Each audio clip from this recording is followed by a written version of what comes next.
Здравейте, аз съм Боби, а току-що свършихме снимките на клипа Компания Мания в Мега Денс център. Искам да изкажа голяма благодарност на управителите на тази прекрасна дискотека. Искам да благодаря специално на Радио Вероника за подкрепата.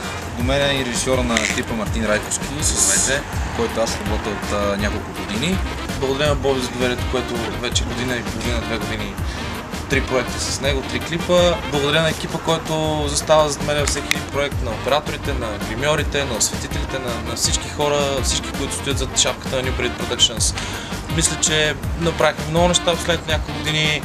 Този клип ще бъде много на ниво, доста различно от това, което се прави в фолк. В фолк жанра, в поп-фолк жанра като цяло. Това е хубав клип, който сме направили според мен, ще го видите до някакво седмица. Искам също така да кажа, че в момента с Илиян Филипов, моя приятел и голям музикант, работим върху продължението на нашия хит от миналата година Джиджиканска, т.е. очаквайте Джиджиканска 2. А преди това, разбира се, ще излезне и клипа на Компания Мания. Така че очаквайте клипа на Компания Мания съвсем скоро.